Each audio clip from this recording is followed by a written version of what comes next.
Hi friends, welcome to माय द्विजा. आईच्या दुधाने बाळाचं वजन वाढत नाहीये का? तुम्हाला टेन्शन आलंय, बाळ खूप जास्त बारीक दिसतंय म्हणून तुम्ही विचार करताय की आता काय केलं पाहिजे. विचार करू नका, हा व्हिडिओ बघा.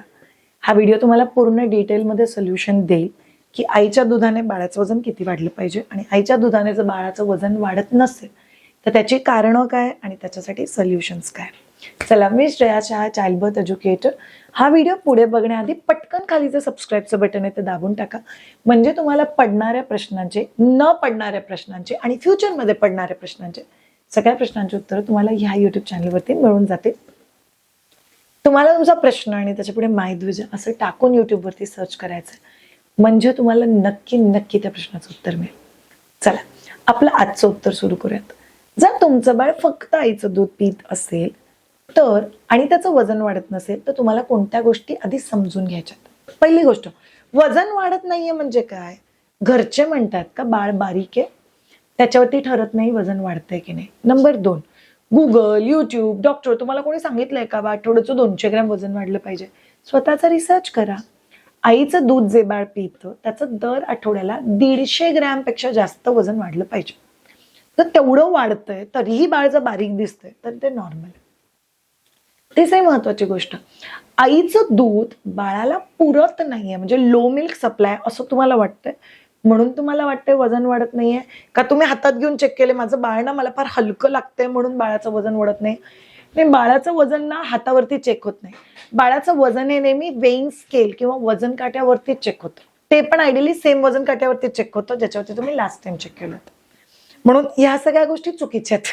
म्हणून लोकांनी हातात घेतले ना हलकंच लागते ना बारीकच लागतंय आणि बाळ झोपतच नाहीये म्हणून बाळाचं वजन वाढत नाही, हे काहीच ट्रूथ नाही.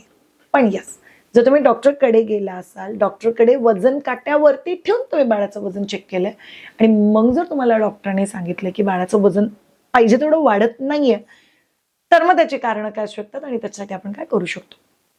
नंबर 1, तुम्हाला सगळ्यांना चेक करायचं की बाळाचा लॅच व्यवस्थित आहे की नाही.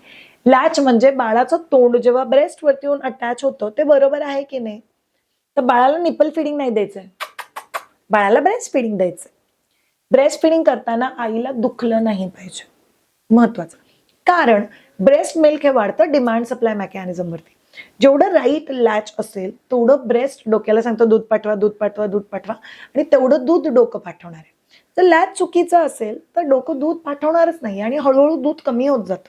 म्हणून जर लॅच चुकीचा असेल तर तुम्ही 1-1, 1.5 तास जरी बाळाला घेऊन बसलात तरीही बाळाचं वजन वाढणार नाहीये. म्हणून तुम्ही 1.5 तास दूध पाजायला बसलात म्हणून बाळाला 1.5 तास दूध मिळालं आणि तरी पण बाळाचं वजन वाढत नाही, तसं नाहीये. हा लॅच एकदा चेक करा. जर तुम्हाला लॅच चेक करायला माझी मदत पाहिजे असेल तर काउन्सिलिंग बुक करा, मी लॅच चेक करून घेईन. मी डिटेल्स इथं लिहिते, ते फॉलो करा. नंबर 2, तुम्ही बाळाला खूप वेळ दूध पाजता का? होश्या, माझं बाळ तर पाऊण 1-1 तास दूध पितं. 1 तास दूध पितंय त्याच्यामुळे वजन वाढत नाही. आता तुम्ही सगळेजण माझ्याबरोबर बघा काय चाललंय. तुम्ही बाळाला 1 तास दूध पाजता, 1 तास काही बाळ दूध पित नाही. हा बरोबर आहे श्रेया, माझं बाळ ना छातीवरतीच आदवे झोपतं. म्हणजे काय, तुझं बाळ डुलक्या खाऊन खाऊन झोप तिथेच कव्हर करतंय, त्याच्यामुळे फिडिंग नंतर बाळ झोपणारच नाहीये. आणि तुम्ही फिडिंग नंतर बाळाला झोपायचा प्रयत्न करणार आहे तर ते बाळ अजून जास्त क्रँकी होणार आहे. म्हणजे काय, ते क्रँकी होणार आहे, त्याच्यामुळे त्याचं वजन नाही वाढणार कारण त्याच्या कॅलरीज रिड्यूस होतील. बाळ क्रँकी झालं की तुम्ही पण डोक्याने थोड्याशा क्रँकी होता, त्याच्यामुळे बाळाचं वजन वाढणार नाही आणि दुधावरती इफेक्ट होईल. तुम्ही बाळाला जेव्हा 1-1, 1.5 तास कष्ट करायला लावतात फिडिंगचे, तर 1.5 तास केल्यानंतर बाळाचा कितीतरी कॅलरीज लॉस होतात, त्याच्यामुळे बाळाचं वजन वाढत नाहीये. त्यामुळे बाळाला 20 मिनिटं ते 30 मिनिटं एवढंच दूध पाजायचंय. तुम्ही जर खूप वेळ दूध पाजत असाल त्याच्यामुळे पण वेट गेन होत नाही. ऑब्व्हियसली पहिला पण लक्षात ठेवायचं, दुसरं पण लक्षात ठेवायचं. आता पण तिसऱ्या पॉईंटवर जातो. तुम्ही बाळाला प्रत्येक वेळेस उजवीकडून डावीकडून दोन्हीकडून पाजताय का? आपल्याला काही गोष्टी ऐकायला मिळतात, उजवीकडून दूध, डावीकडून पाणी, तुला दोन्हीकडून पाजलंच पाहिजे. नाही, छातीच्या पुढच्या भागात साखरेचं गोड पाणीदार दूध असतं आणि मागच्या भागात फॅट आणि प्रोटीनवालं दूध असतं. जर तुम्ही बाळाला 10-15 मिनिटं इकडे 10-15 मिनिटं तिकडे पाजत असाल तर बाळ कित्येक वेळ इकडून पण साखरवालं दूध पितं, तिकडून पण साखरवालं दूध पितं, फॅट आणि प्रोटीनवालं दूध पितच नाही. बाळ फॅट आणि प्रोटीनवालं दूध पितच नाहीये, त्याच्यामुळे बाळाचं वजनच वाढत नाहीये आणि ते तुम्ही करू शकत नाही. म्हणून जर तुम्हाला वाटत असेल माझं बाळ शो अगदी व्यवस्थित करतोय, लॅच अगदी व्यवस्थित आहे, 1-1.5 तास पण पित नाही, 15 मिनिटं उजवीकडे 15 मिनिटं डावीकडे पितं आणि बाळाचं वजन वाढत नसेल, तर लक्षात ठेवा, बाळाला 1 ब्रेस्ट ॲट अ टाइमच पाजायचं. सो 12 वाजता उजवीकडे पुढच्या फीडला, 1:30 वाजता डावीकडे पुढच्या फीडला, 3 वाजता उजवीकडे. म्हणजे तुम्ही एक ब्रेस्ट प्रॉपरली एम्प्टी करू शका आणि त्याच्यामुळे तुमच्या बाळाचं वजन अगदी व्यवस्थित वाढेल. चौथी आणि अतिशय महत्वाची गोष्ट, तुम्हाला वाटतंय तुमच्या बाळाचं वजन वाढत नाहीये आणि तुम्ही बाळाला जास्त वेळ झोपणं अलाउड करताय का? गोष्ट माझ्या घरच्यांनी सांगितलंय बाळ जेवढं झोपेल ना तेवढं वजन वाढतं. नाही, त्याच्यामुळे पण तुमच्या बाळाचं वजन वाढत नाहीये. जे बाळ जास्त झोपतात म्हणजे ते डिहायड्रेटेड असू शकतात, त्यांचा सुसू काउंट कमी असू शकतो आणि त्याच्यामुळे त्यांचं वजन नाही वाढत. म्हणजे जे बाळ जास्त लांबडं झोपते म्हणजे ते गुटगुटीत होईल हे मिथ. जे बाळ जास्त लांबडं झोपतंय ते डिहायड्रेटेड पण असू शकतं आणि त्याच्यामुळे तुमच्या बाळाचं वजनच वाढत नाही. म्हणजे नुसतं झोपतंय पण वजन नाही वाढत आहे, कारण तुमचं बाळ डिहायड्रेटेड आहे. डिहायड्रेटेडचा अर्थ काय? इथे आली 5वी आणि महत्वाचं कारण. जर तुमचा मिल्क सप्लाय कमी असेल म्हणजे तुम्हाला येणारं दूधच कमी असेल तर बाळाचं वजन वाढूच शकत नाही. नाही श्रेया, मी तर सगळं व्यवस्थित खाते.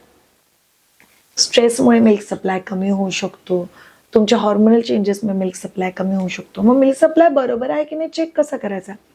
पहिली गोष्ट, मिल्क सप्लाय वाढवणं अतिशय सोपं असतं. आईचं दूध 5 दिवसात किती सोप्या पद्धतीने वाढवता येईल याच्यावरती आपण एक सेपरेट व्हिडिओ करणार आहे. पण आत्तासाठी समजून घ्या की आईचं दूध जर कमी असेल आणि बाळाचं वजन वाढत नसेल तर तुम्ही ते निग्लेक्ट नाही करू शकत. तर बाळाला अंगावरती पाजा, पाजून झाल्यानंतर थोडंसं फॉर्म्युला मिल्क किंवा एक्सप्रेस्ड मिल्क द्या आणि तुम्हाला प्रत्येक फिडिंग नंतर पंपिंग केलं पाहिजे, जेणेकरून तुमचं दूध 8 ते 10 दिवसात वाढेल आणि ते बाळाला पुरेल. शेवटची आणि अतिशय महत्वाची टिप, बाळाला प्लीज फॉर्म्युला मिल्क किंवा बॉटल सुरू करू नका. नाहीशिवाय डॉक्टरांनी कंपल्सरी फॉर्म्युला मिल्क लिहून दिले. जेव्हा तुम्ही डॉक्टर बघा ना बाळाचं वजनच वाढत नाही, मग डॉक्टर तुम्हाला फॉर्म्युला मिल्क लिहून देतात आणि तुम्ही मस्त बाटली घेऊन त्याला पाजतात. जर तुम्ही एकदा बाटली चालू केली तर तुम्हाला जाणवेल की बाळ ब्रेस्टवरती येत नाहीये आणि एकदा तुम्ही फॉर्म्युला मिल्क चालू केला तो फॉर्म्युला मिल्क वाढत जातो आणि ब्रेस्ट मिल्क कमी कमी होत जातो. येस, पहिले काही दिवस तुम्ही फॉर्म्युला मिल्क देऊ शकता, पण एकदा तुम्ही पंपिंग सुरू केलं, तुमचं दूध वाढायला लागलं, आता तुम्हाला फॉर्म्युला मिल्कची गरज नाहीये, तेव्हा बाळाला परत ब्रेस्टवरती आणणं जरुरी आहे. पण त्याच्यासाठी बाटली इंट्रोड्यूस नाही करू शकत. म्हणून ब्रेस्ट मिल्क देऊन पण जर बाळाचं वजन वाढत नसेल तर बाटली इंट्रोड्यूस करायची चूक करायची नाही आपल्याला. लक्षात आलंय? या काही बेसिक गोष्टी होत्या ज्या तुम्हाला माहिती पाहिजे. जर तुम्हाला या अख्ख्या सिच्युएशनसाठी कस्टमाइज सोल्युशन पाहिजे तर नक्कीच पर्सनल कन्सल्टेशन बुक करा. मी तुमच्याशी बोलेल आणि तुम्हाला समजावून सांगेल की एक्झॅक्टली तुमच्या बाळासाठी तुम्ही ते कस्टमाइज कसं करू शकता किंवा या सगळ्या गोष्टी वापरा आणि आपला इश्यू सॉल्व्ह करून घ्या. Thank you so much. Have a great time. Take care. Bye bye.